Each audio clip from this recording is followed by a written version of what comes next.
And all right, so thank you so much, everyone, for joining us for our Wednesday weekly FLGC meeting. And I hope you all are excited. My name is Claire, and it is an honor to be your current club president, and I would like to officially call this meeting to order. I would like to extend a warm welcome to all of our guests, and we sincerely hope you all will enjoy and learn from this experience.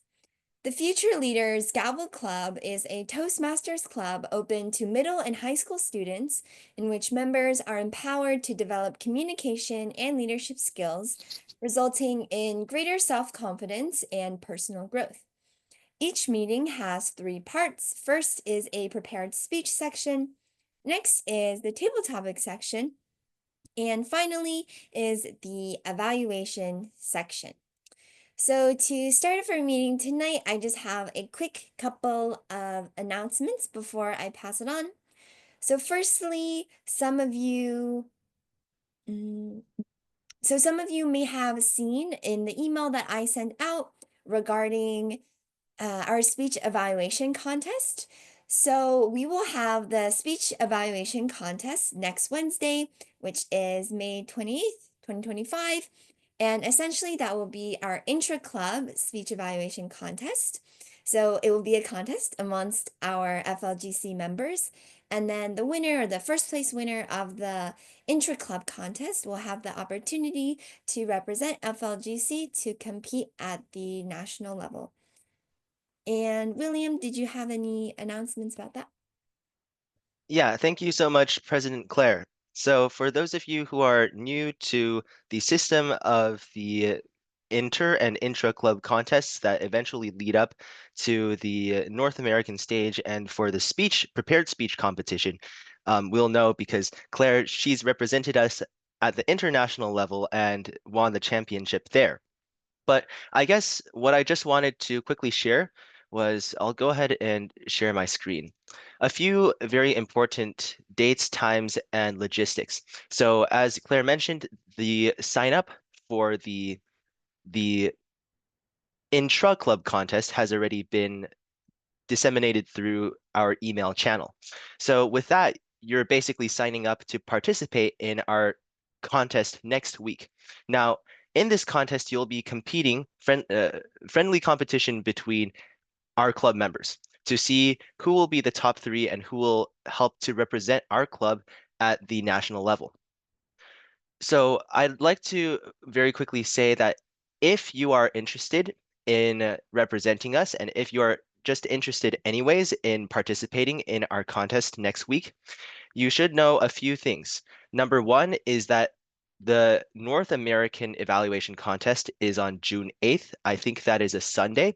So for most of us, I can't say that anymore. Our club used to be mostly concentrated on the West Coast, but now we have people from everywhere. So please note down these times. Basically, early evening and afternoon of Sunday, June 8th. Please make sure that day and that time is open.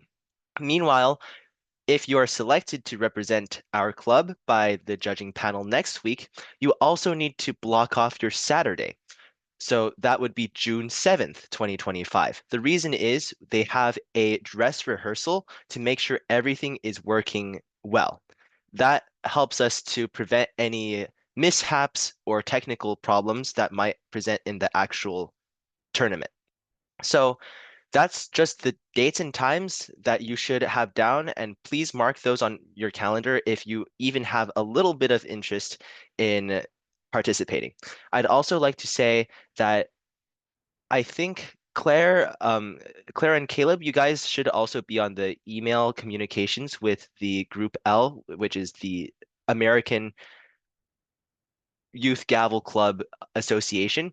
So they might have disseminated this link as well, but this is for those of you who are just interested in how the general tournaments and the collaboration between gavel clubs works.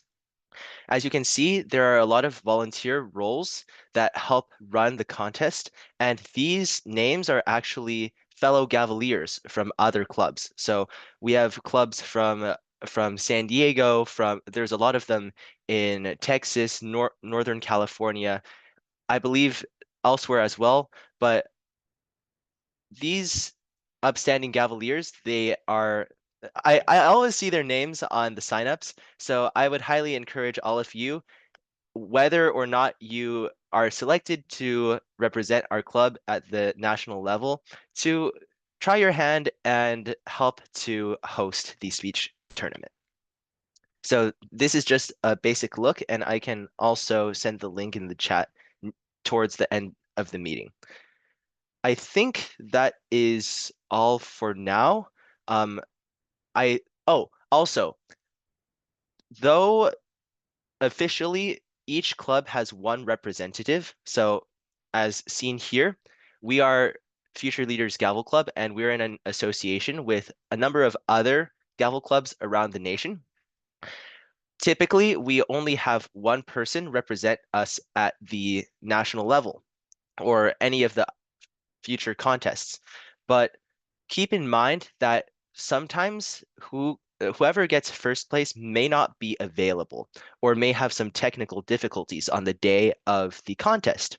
So please keep in mind whoever gets second or third place may also have a chance to represent the club, and second and third place are both highly encouraged and advised to attend both the dress rehearsal on June 7th and the actual tournament on June 8th. I would also encourage second and third place, whoever those happen to be next week, to sign up for volunteer roles, because either way, you're probably still going to be at the dress rehearsal and at the actual tournament. So might as well get in some volunteering experience. I'd just like to very quickly share a few regulations and rules for the contest before passing it back to Claire. Sorry for taking up this much time, but just make sure that when our club contest actually happens, that if you are selected to be in the top 3, please send your age and your address to Claire and Caleb so that they can put you on here. The reason why is if you do well at the national level, they might mail you a trophy or a medal. And also, they want to make sure that you are at least 12 or not yet 18. So for those of you who are turning 18 in the summer or are not yet 12, unfortunately, there's you'll have to either wait another year or have to go onto the adult clubs to be participating, but that's just a side note there. All right, I'll turn control of the meeting back to President Claire. Yeah, thank you so much, William, for all the detailed information. William basically summed everything up. So if you guys have any questions, please let us know. And in the chat, I also sent a link for the sign up. This was also sent to all of your emails, but in case you did not receive it, you can just click on that link. And please, if you know you are interested and would like to participate and you are available for all those dates and times, then definitely please put your name in the spreadsheet. Just put your full name. That way we know who to expect and your name will be randomized and we will all have you guys on our agenda for the speech evaluation contest next Wednesday. And before I move on, does anyone have any questions about the speech evaluation contest?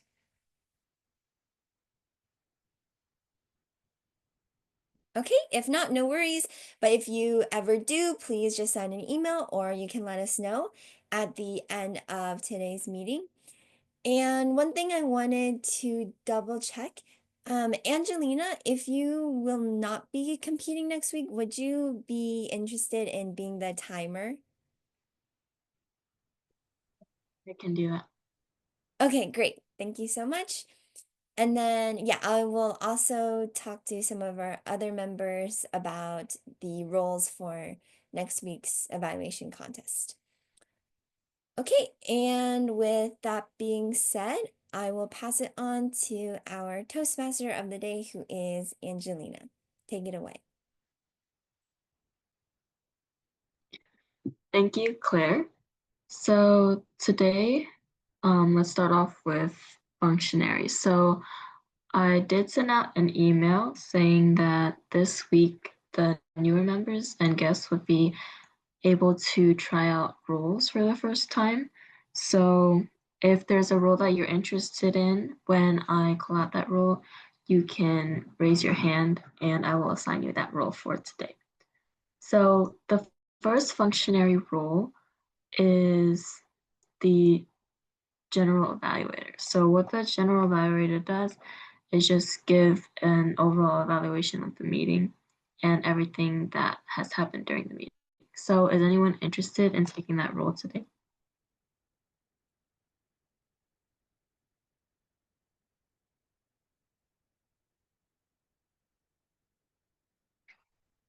Okay, if not, then we can stick with our original evaluator, which will be Eliana. So the next functionary is speech evaluators. So since there's supposed to be 2 speeches today, we have 2 spots available. So what the speech evaluator does is they listen to their assigned speech and they give the speaker an evaluation about their speech, and they give feedback and suggestions to the speaker as well. So is there anyone that is interested in trying out the speech evaluator role?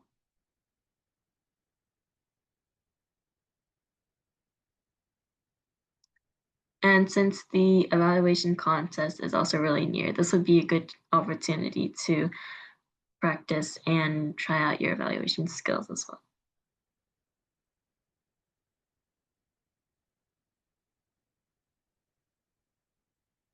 Okay, Natasha, do you want to be a speech evaluator? Okay, I'll assign you speech evaluator 1 then. So you'll be evaluating Ethan's speech today.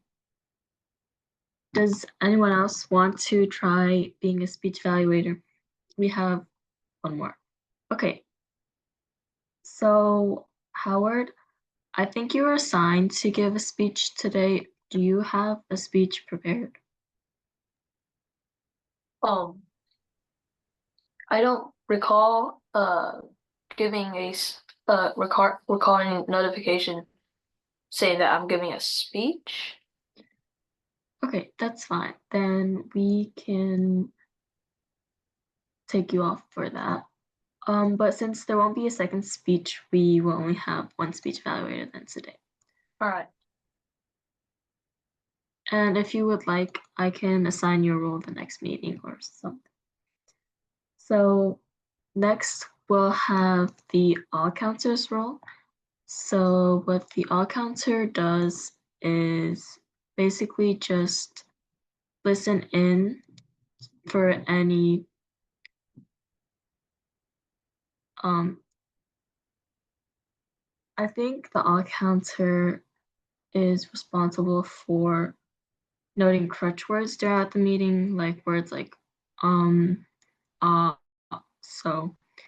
And so what the all counter does is just keep track of those, and at the end they'll give a report for how many crutch words each speaker used and so forth. So is there anyone interested in taking on the all counter role?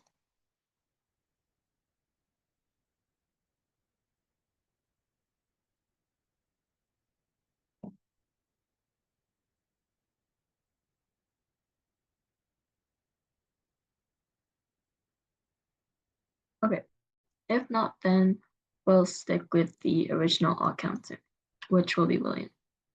The next role is the grammarian's role, and the grammarian's role is to listen for the word of the day and also take note of any good or bad grammar usage throughout the meeting. If you want to try the grammarian's role, then please let me know.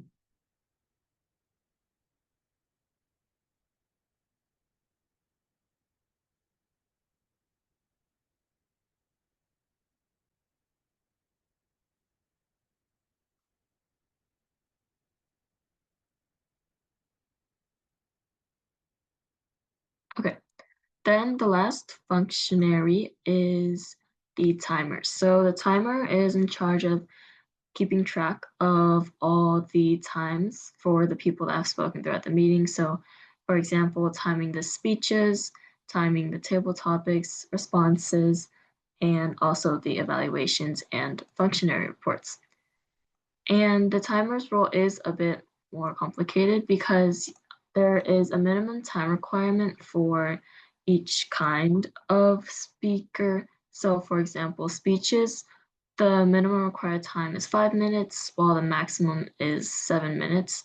And the timer is in charge of showing the green, yellow, and red background during the minimum or overtime times. So if you want to see what the minimum and maximum times are for each roles, you can look at the FLGC resources and link that we have in our agenda emails, and you can look for the timers document there, which will have all the instructions for you. And the timer role is a lot easier once you get more familiar with it. But for this meeting, does anyone want to give that a try?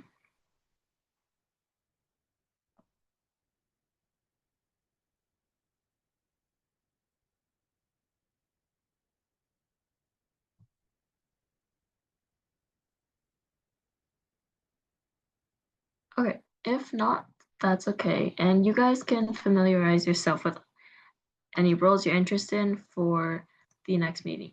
Yeah. Caleb, do you want to go ahead? Yeah, I just want to mention really quickly. I noticed a lot of you have been joining us for several weeks, and we really want to give each one of you an opportunity to try out these roles that you're seeing every meeting, because this is not something that we're just doing because we know how to do it or we've been doing it for many years. It's that it's very simple to do, and we have extensive documentation. We have the links and resources, which is right here. I'm going to copy and paste it in the chat. And I encourage really every single one of you who is not who is a new member and who has been joining us lately, just take on a role. Like you can, like Natasha, for example, has not been joining us for a long time, and she has taken the initiative of taking the speech one evaluator role. Each one of you can take that same initiative.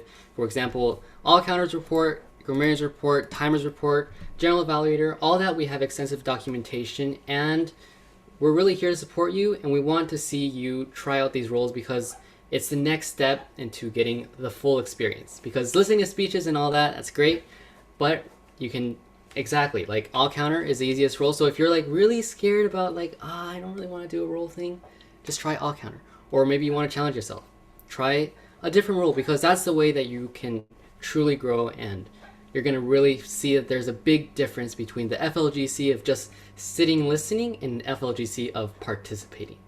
And with that said, I'll hand it back to Angelina. Yeah, so Caleb's absolutely right. And it's fine if you don't want to try roll this week. You'll always have more opportunities in the future.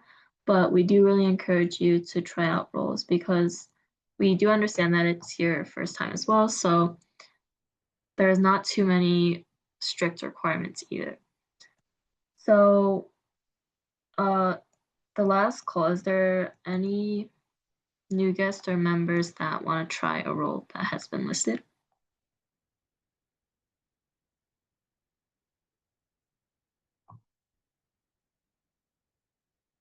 Okay, if not, then we'll get started with today's meeting. We will be starting off with a speech that will be given by Ethan. So Ethan, take it away.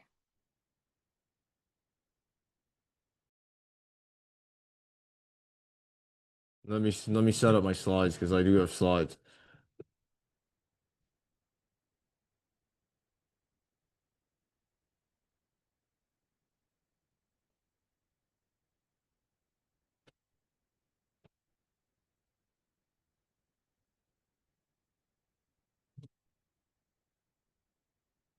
Oh, you all seeing the slides?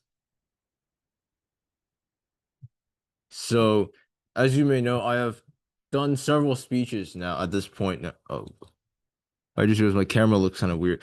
I've done several speeches now at this point where I talk about some of the places I've gone on vacation. as some more long-term members of the club will certainly know about. So during spring break, we went to Europe again. We went to several cities in both Austria and the Czech Republic. And by several, I mean 3. Now, I was going to give a speech on the stuff I did and saw over there, the Toastmasters meeting right after we got back. But guess what happened on that day? I got infected with the norovirus. So instead of telling you all about what I did over spring break, I spent the whole day either in bed or on the toilet, expelling liquid out of both ends. Yay. So I'm going to give the speech now 2 months late because I got sick the first time. Big oops. Anyways, the fact that Howard's not doing a second speech today is quite convenient because there's 35 slides in here, so you know there's going to be some yapping involved. Yeah, there are. I see William looks really shocked. Yeah, I counted. There's like 35 slides. Most of them are just pictures though. So Vienna, that was the first place we went to. I was gonna put a picture of us in the airport, but I decided against it because that's kind of boring to be honest with you. So this is the first picture today. This is the Austrian National Library. It is the largest library in the entire country. Not that Austria is very large. Most of it's also mountains. So not that many libraries, but anyways, it's the largest one in the country, and it has as you can see, a large number of extremely old and rare books and these globe things. And if you go inside, it has a very distinctive smell that I like to call the smell of knowledge, because that's exactly what it is. Yeah.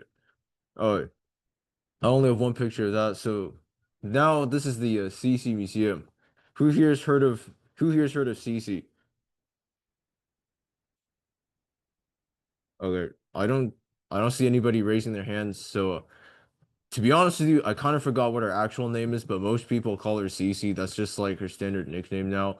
So this is, well, it's actually a museum dedicated to her in the Hofburg Palace. She was assassinated by, I think she was assassinated by an anarchist or something. But she has since become quite possibly the most marketed royal consort of all time.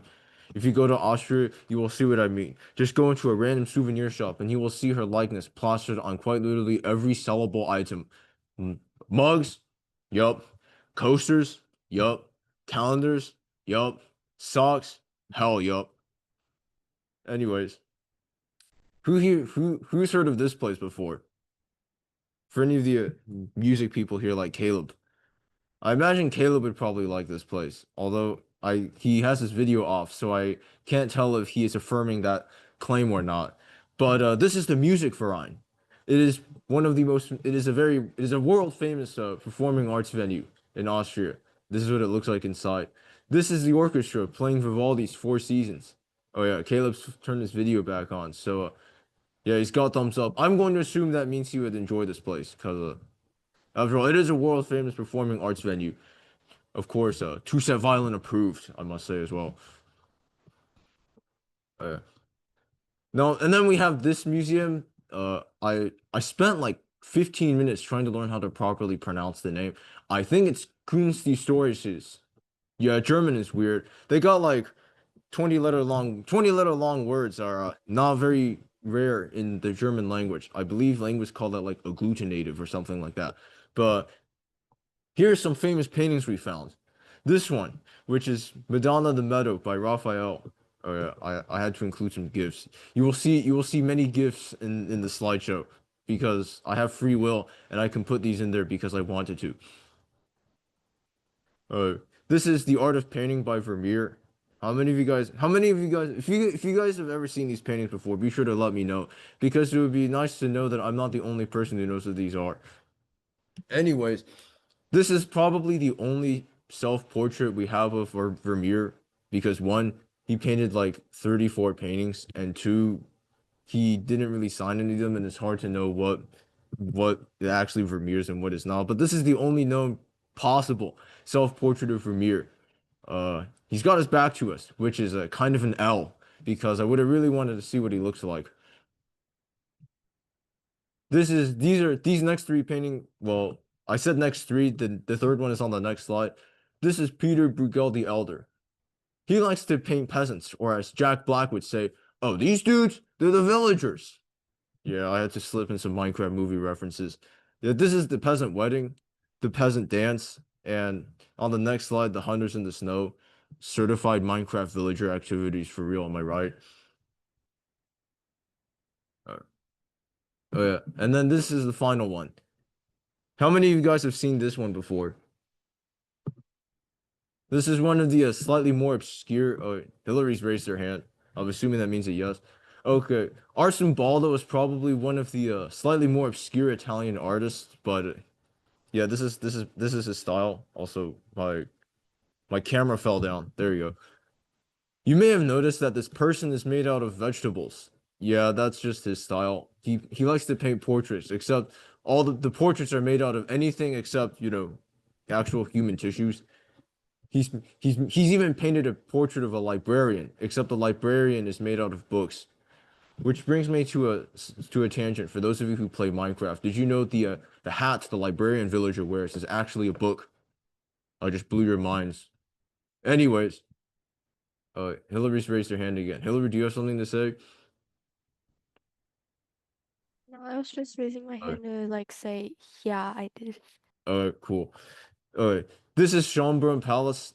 There weren't any pictures we took inside that were of note to include, and also I didn't want this Yap session to go on any longer than it needed to. So I only have this picture of the outside, and these two pictures of the inside, because because as you may know, the Europeans at that time they really like to mimic the Eastern art styles. So the people who lived in the palace read the Habsburg family.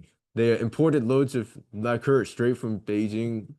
So if this place kind of if the inside of this room kind of looks Chinese themed, yeah, there's a reason for that.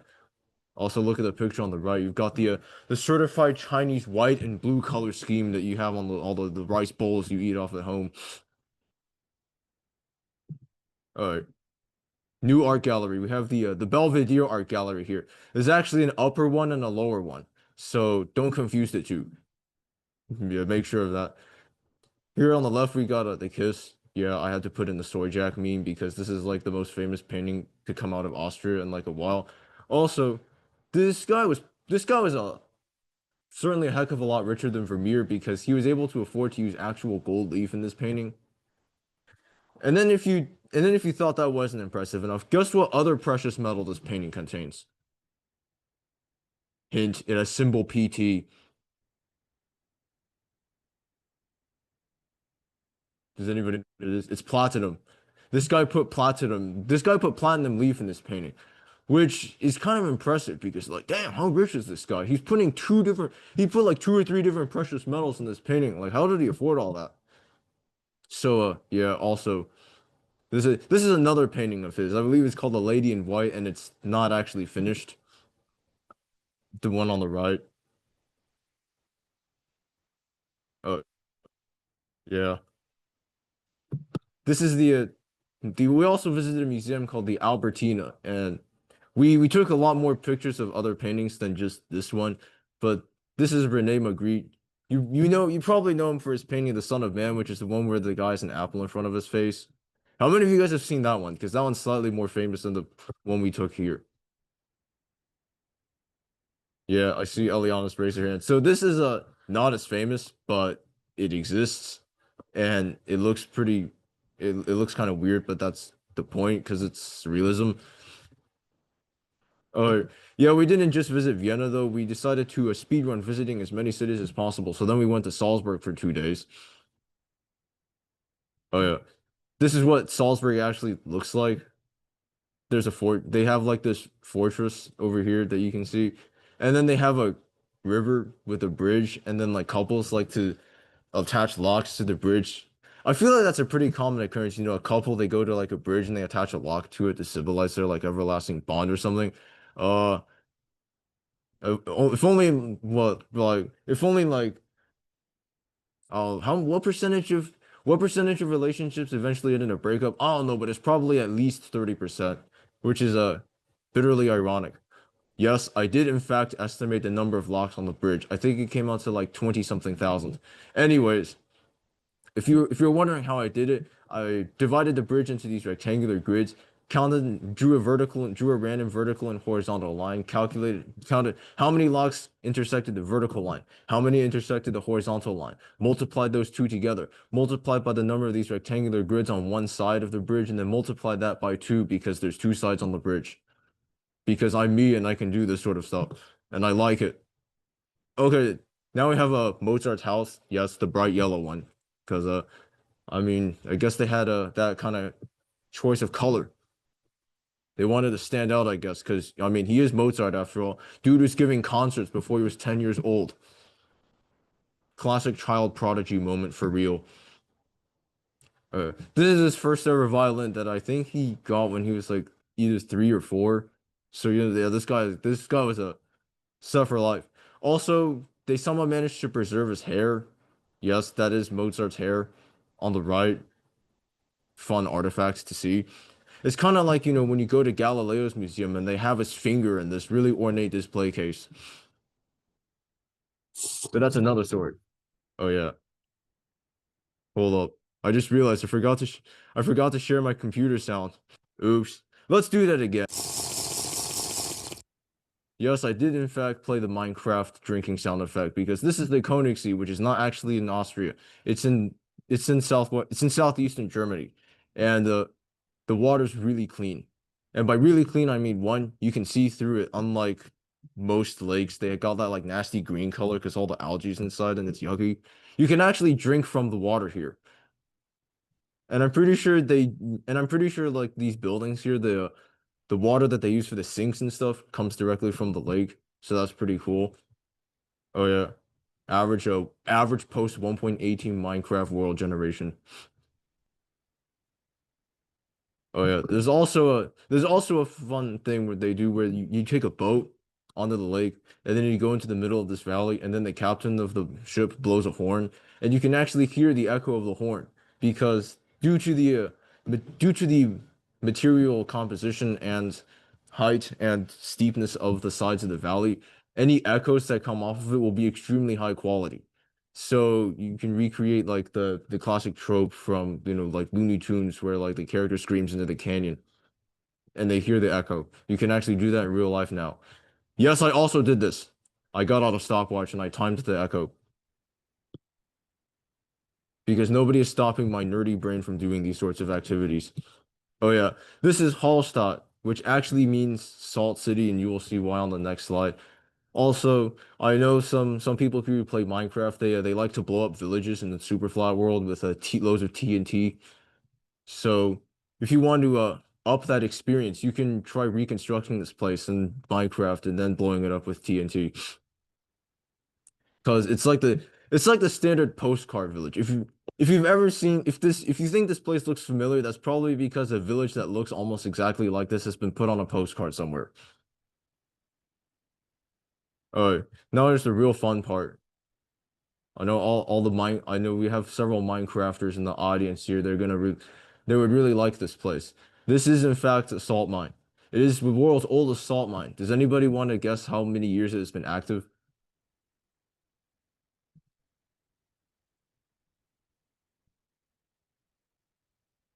Uh, well, nobody's taken any guesses. Are you sure you guys don't want to? 10,254 years. Oddly specific, but actually not that far off. This salt mine has been active for the last 7,000 years. The first people to enter it did so in the Bronze Age. So we've been mining in here since the Bronze Age. Imagine how many experience levels that is.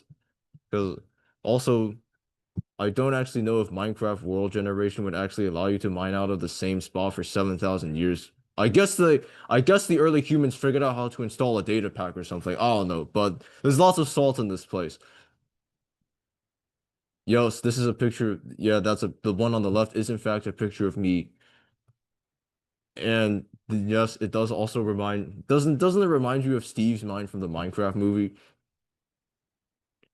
Which also speaking of the Minecraft movie really missed out. They should have put this. They should have built something like this in Jack Black should have built something like this in this mod. Because this is a wooden slide. That's how the miners used to get from somewhere high to somewhere low before they had elevators. because the last time I checked, elevators are not invented 7,000 years ago.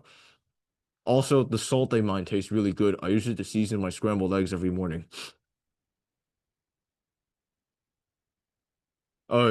Final city, we have Prague. Uh, yeah, this is the Prague Castle. It's really large. It's got lots of rooms. In the interest of keeping this yap session as short as possible, I'm not going to show any pictures of the rooms other than these stained glass windows, which look really cool. And one of them was by Alphonse Mucha. I don't know if you've heard of him before. He's a somewhat more obscure artist, but he makes a very specific kind of drawing.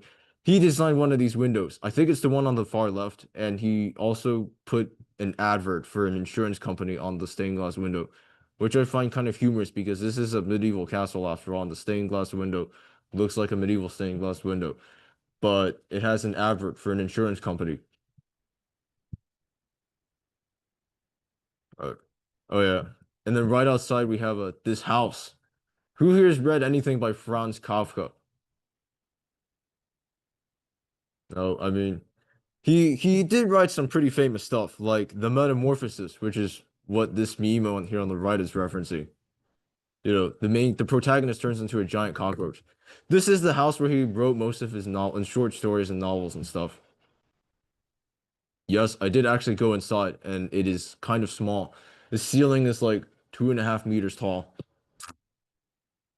Yeah, everything in Europe is small. If you don't believe me, you just go there. This also applies to the hotel rooms.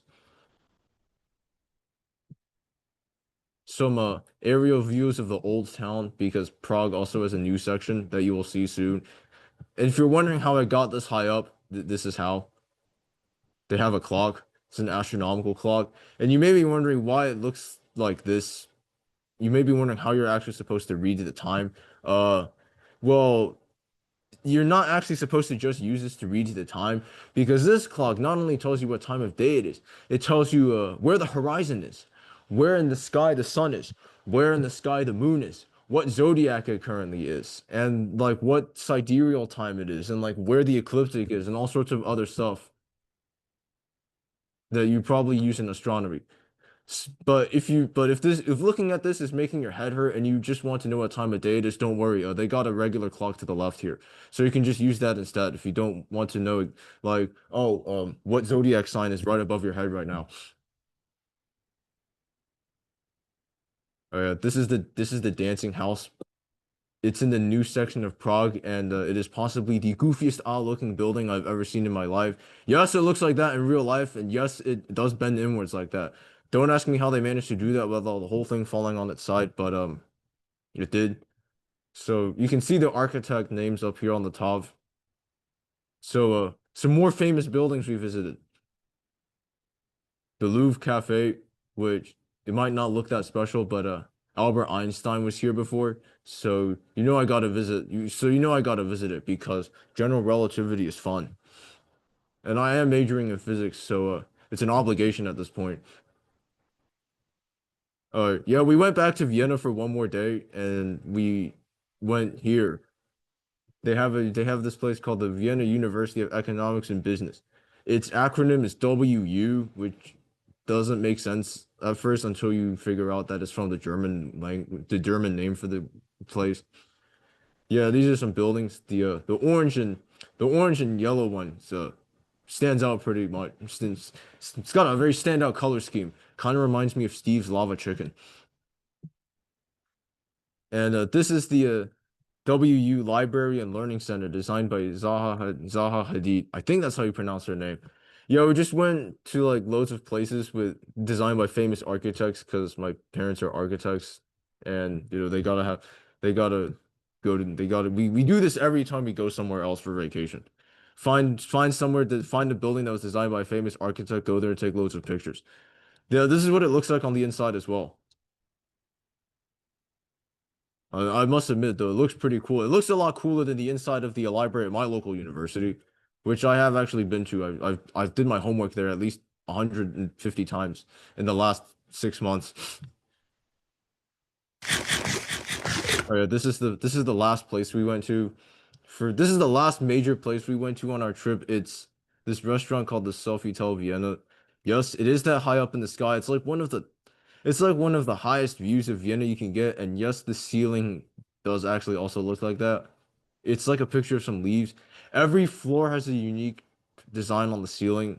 This one I think is just a picture of some autumn leaves. The the ground floor outside, the ground floor, the design on the ceiling was like a close-up underside shot of somebody's face, and you could see their nostrils. I'm not exactly sure what they decided to put that on the ground floor, but they did, and we can't do anything about it. So I guess anyway, I guess yeah, the end. Yap session over. Now I can hand it back to a Toastmaster, Angelina. Thank you for that speech, Ethan. I definitely learned a lot about the artists and places that you went to. And I hope that I can go there one day too and see that. So next we will have our table topic session, which will be led by Janya. So Janya, take it away. Thank you. Just to confirm, how much more time? How much time would we have for table topics? Um,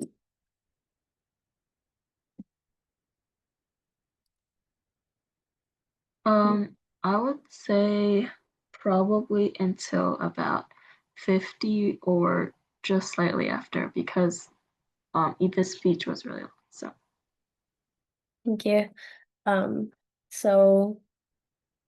So the table topics are about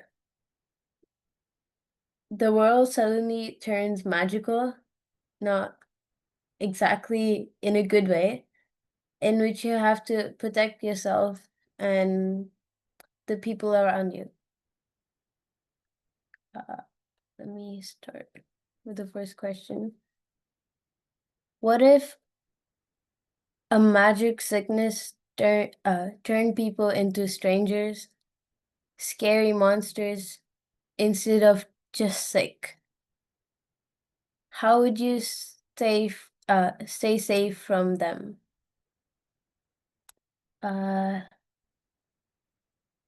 Eliana, would you like to go?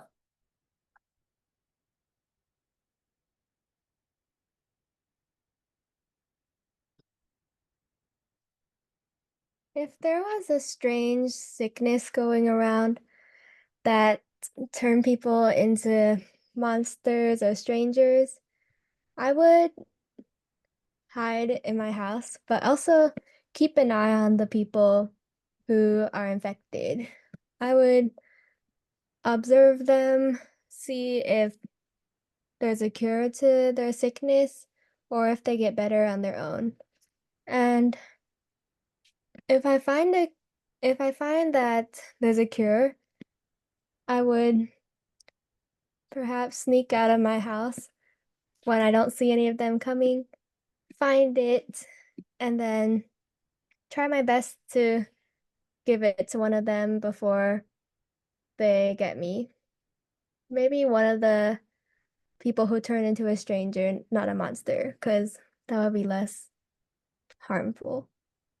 And if there's no cure to their sickness, I would camp out in my house forever or either run away like somewhere really far away where maybe the sickness hasn't spread and hope that I don't bring the sickness to the new place.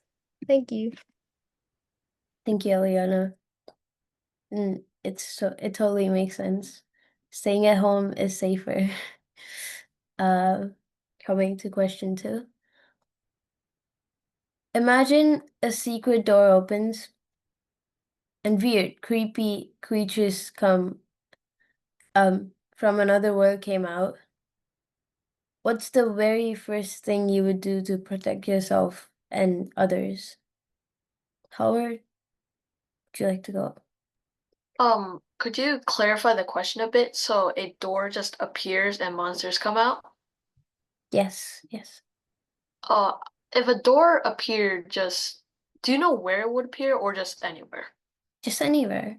Just anywhere. What I would do is, number one, just find any object close around me then I would hurl it at the monsters and run for it. If the monsters are faster than me, then I will have to stay and fight, of course. But if I were able to escape, what I would first do is grab some survival supplies and maybe find a couple of friends and start camping out outside due to the fact that monsters are gonna have a hard time finding you if you have a completely random position. I would also attempt maybe to get on a boat and stay in the middle of the ocean so they will not be able to attack me. Thank you. Thank you, and thank you, Howard. That was great. Uh, uh, Going to the next question. What if huge dragons, giants, or other monsters from old stories suddenly became real and started attacking everyone? How would you fight back?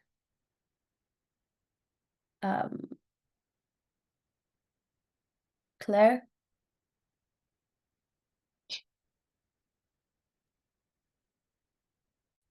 If all of a sudden monsters from stories and books came to life, obviously I would be shocked. I would look under my bed and see, is the bedtime monster under the bed truly real? And once I take a little peek, my heart will sink as I look and see that indeed there is a monster underneath my bed.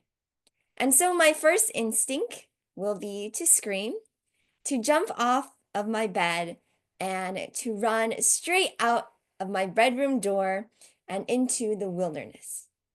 That is where I will look around and see that monsters and creatures are beginning to take form, whether that is cars turning into moving monsters or trees turning into trees that can walk. I will realize that the human world I was once a part of is now becoming a land of monsters. So first, I would try to protect the other citizens. I would try to establish some kind of evacuation plan to help all the citizens stay safe. But then I realized something, that these monsters were all part of my childhood stories, my childhood books. And then I thought to myself, maybe when I was a child, I really liked these monsters. I thought they were friendly. So of course, if they had to come to life, they would be friendly monsters, friendly trees and friendly cars. And so I took a deep breath, looked at the creatures, and walked towards them.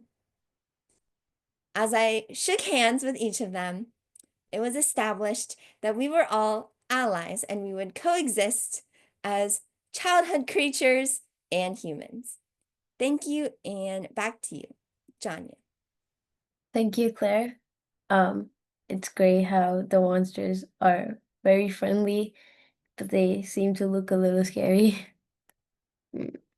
Going to the next question. Oh, and I think Henry was raising his hand. Do you have something to say? No, I just want to volunteer for the next one. Oh yeah, of course. I'll just say the question. You find a secret place that the disaster hasn't touched. Do you keep its location a secret, or do you bring your survivors there? Even though it might leave the safe place, to a lesser safer place. All right, so what disaster are you talking about here? It's like the monsters, and like it's just like a continuation of the other questions. so it's about monsters and mating. Well, depending on how secluded the place is and how easy it is to tell other people how to get to it, I'd probably try to tell as many people as I can. And also maybe I should like also give them a ton of advice on how to get there without accidentally having anything trailing them on the way. So that, everyone can, just gather up there.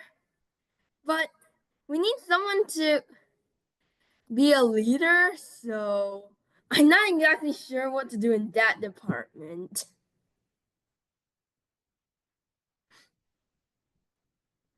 But yeah, I actually think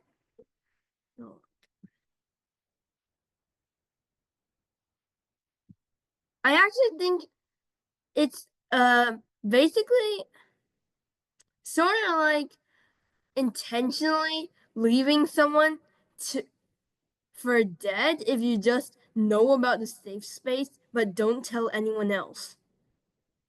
So I feel like if you can tell them, you should.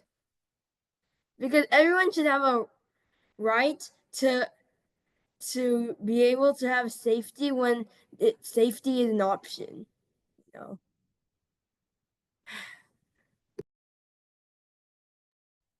Thank you, Henry, and that was great. Do we have more time for more questions, or is it evaluation?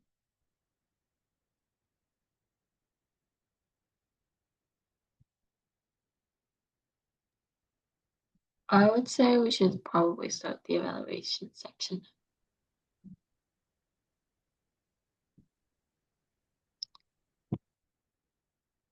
Okay, so in that case, I'll hand it over to General Evaluator Eliana.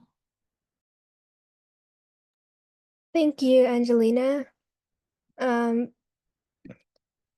First I'll call on speech evaluator 1, Natasha. Okay, I will be evaluating Ethan's speech about his trip in Europe. As a disclaimer, if I drop off the meeting suddenly, my battery is really low and I can't get a charger. So let's hope that doesn't happen. Starting off, I noticed that the speech was very much a casual style with the PowerPoint, the memes, and the references. Love that. Very spontaneous and comfortable tone, which I enjoyed. It felt very relaxed. And Ethan, you're definitely very confident about your topic. You're confident in your knowledge of it and in your ability to present that to people here. I also love that you interacted with the audience, asking us all, like, do you know of this painting? Have you heard of this place? Do you think you would enjoy going here? I thought that was a really great way of keeping people engaged and showing your passion for the topic at hand. Another thing I noticed that was really good was your vocabulary throughout the speech. You used words like obligation, obscure, plastered, reconstructing.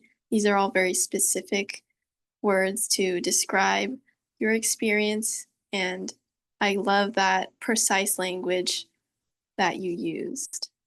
As for things that you could do better, I don't think there was anything sticking out to me. Toward the end, I just kind of thought you use uptalk quite a bit, so but it's not super excessive, so I don't think that it really detrimented the way you presented yourself. And it might even be part of your style, but just bringing awareness to that. Yeah, so I really enjoyed your speech. I think the documentation was very good, and it was a very interesting topic to learn about. Your figures of speech were very good with the smell of knowledge, of course, infused with Minecraft memes and cultural references. And I would actually say you could challenge yourself to do more of those because those are definitely very effective coming from you. So similes, metaphors, those are all very good things to add. Thank you, and thank you for your speech, Ethan. Thank you, Natasha. On to the functionaries.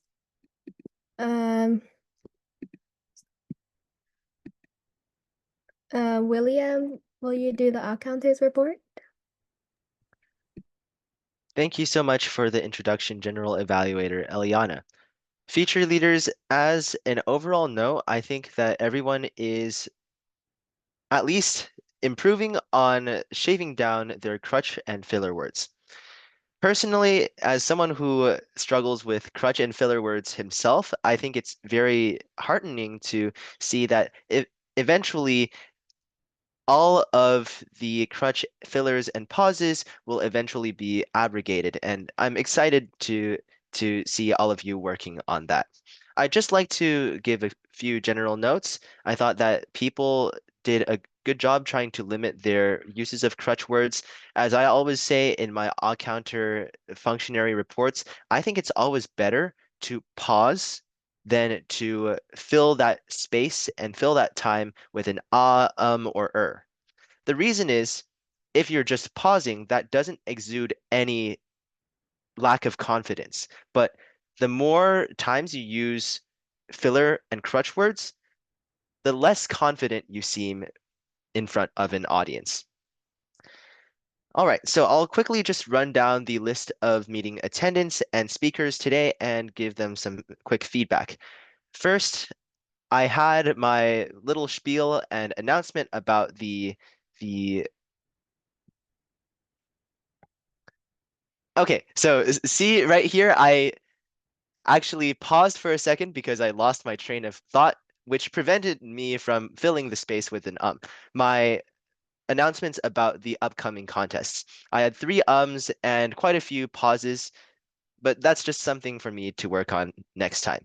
Angelina, as Toastmaster, you had 3 ums and 3 pauses. So I would say look out for the ums and try to enhance your awareness whenever you're using an Ethan, you had 2 so's. I noticed that you tend to like using but us and so you knows. So I think mostly what I noticed was conjunctions of so now and but us.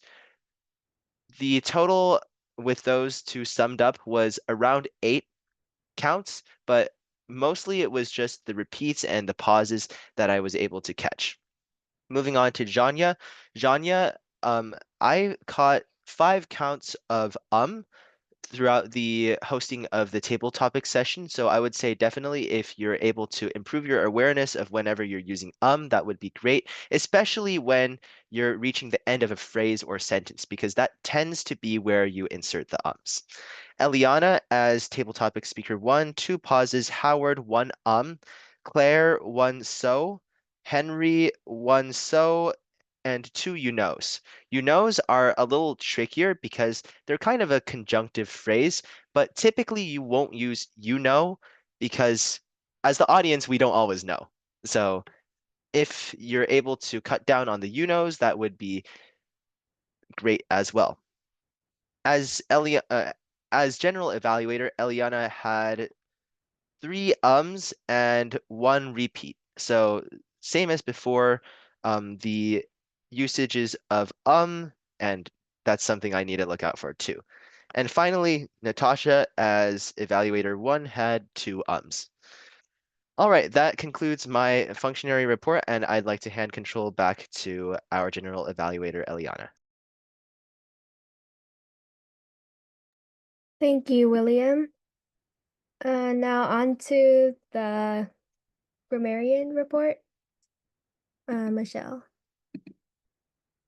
Thank you, Ileana. And to start off,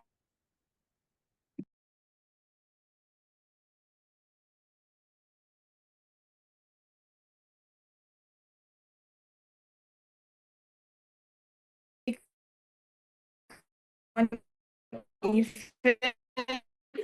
up. Anyways, can you stop? But anyways, I think it's just crazy that it went around 20 minutes long. I think, I don't know. For table topics, Master John, yeah, I didn't hear anything either, but I think I'm gonna mention this, but I think you should give like participants who don't have a role or just like are new like a chance to do the table topics because it'll like help them get more comfortable with talking in front of us.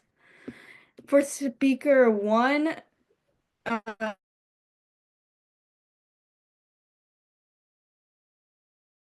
didn't hear anything. For speaker number 2, Howard, I think you could focus. Speaker number 3 and 4, Claire and Henry, I didn't hear anything. For general evaluator Eliana, I didn't hear anything. And for speech evaluator 1, Natasha, I think you made some good points, but and good vocabulary, and that's.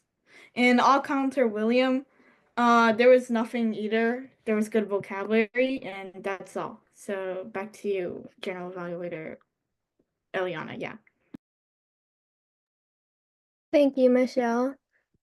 Now the timers report by Caleb. Thank you so much, Eliana. Okay, for my timers report, this was the timers report. So first of all, for Ethan's speech, it started at 6:18 and ended at 6:42, which is approximately 24 minutes.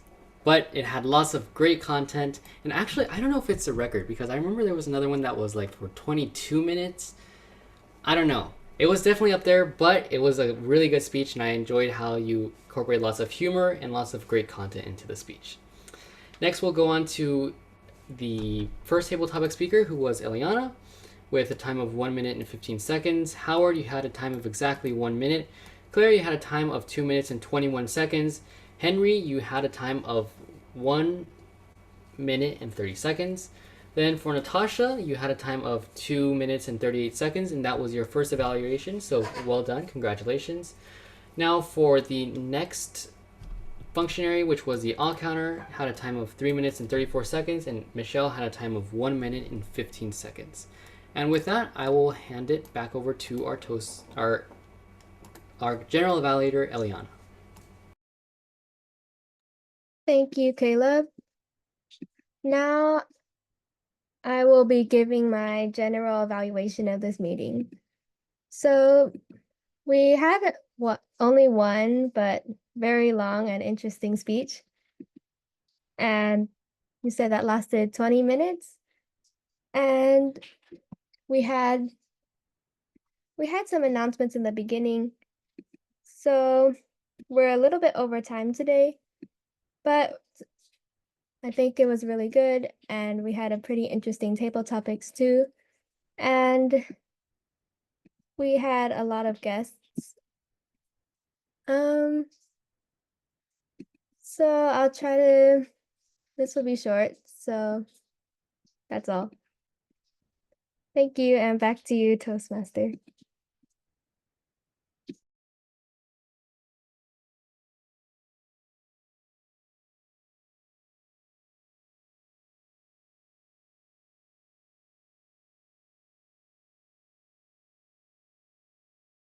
I think, Angelina, whenever you're ready.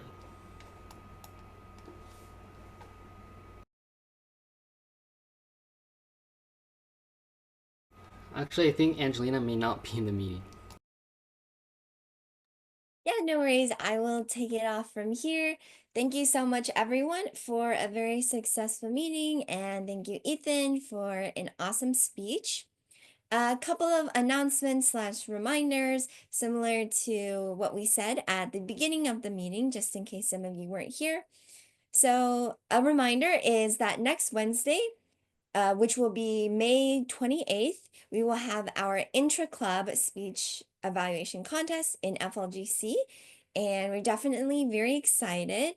So far, I only see one name on the spreadsheet that I sent earlier in the chat, so I will go ahead and send it again, and if you cannot access it, just let us know. And additionally, I would definitely suggest if you attended Miss Susanna's workshop a couple of weeks ago, she gave some great advice about evaluations. And I suggest if you would like to review the recording, you can find that on our YouTube, or you can search in our past agenda emails.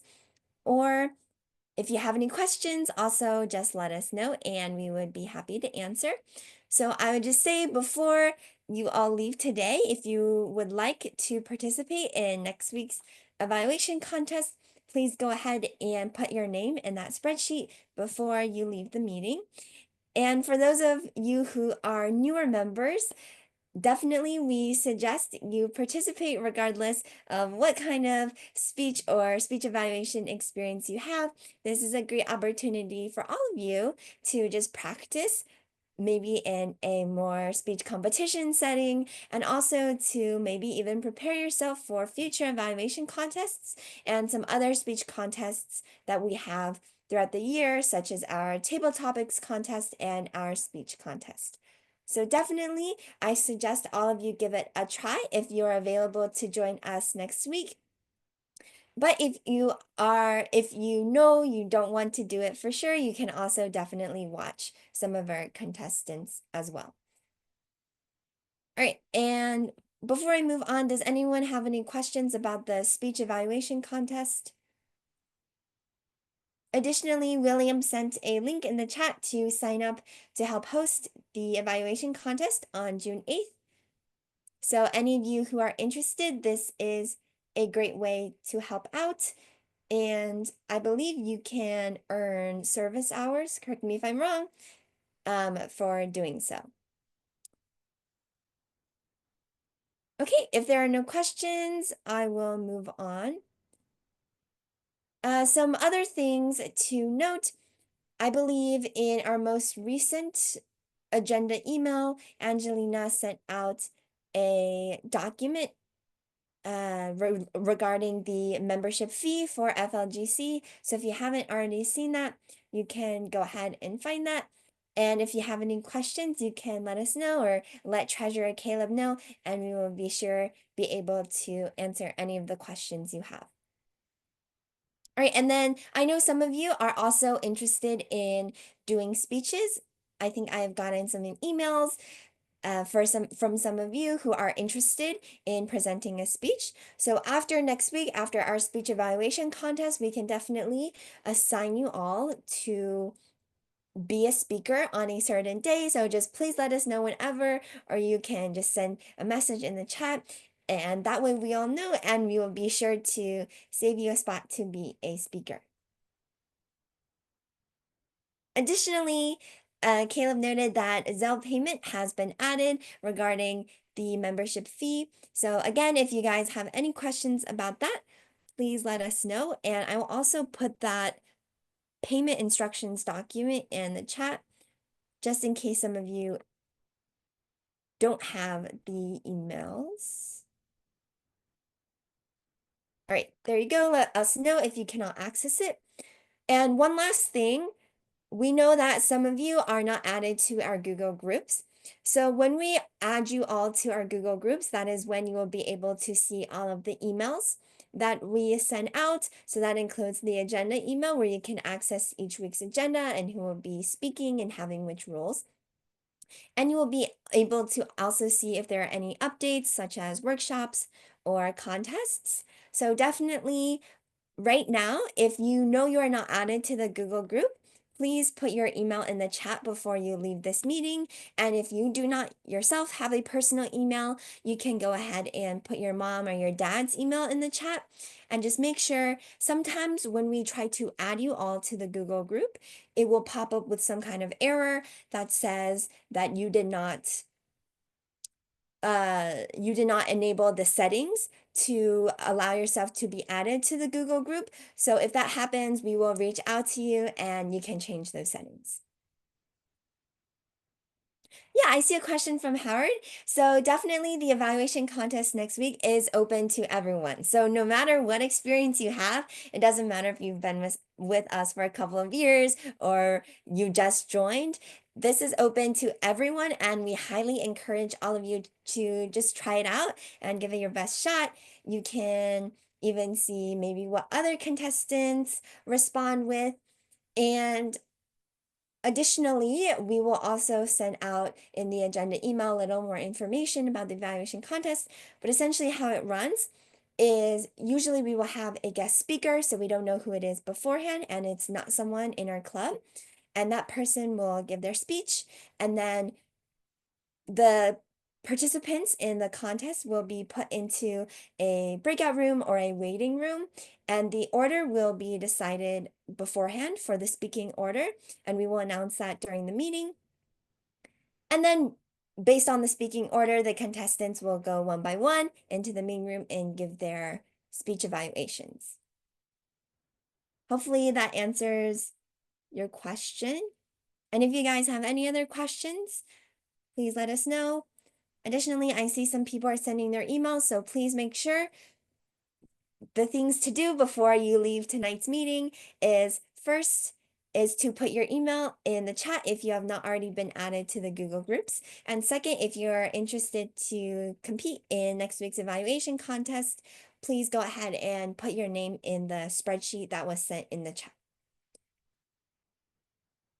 Okay, does anyone have any questions, comments, or concerns about tonight's meeting? All right, and if not, I know we did go a little bit of overtime, so I'm glad everyone was able to stay a little after. But thank you so much, everyone, for joining our meeting, and we will see you all next Wednesday for our intra-club speech evaluation contest.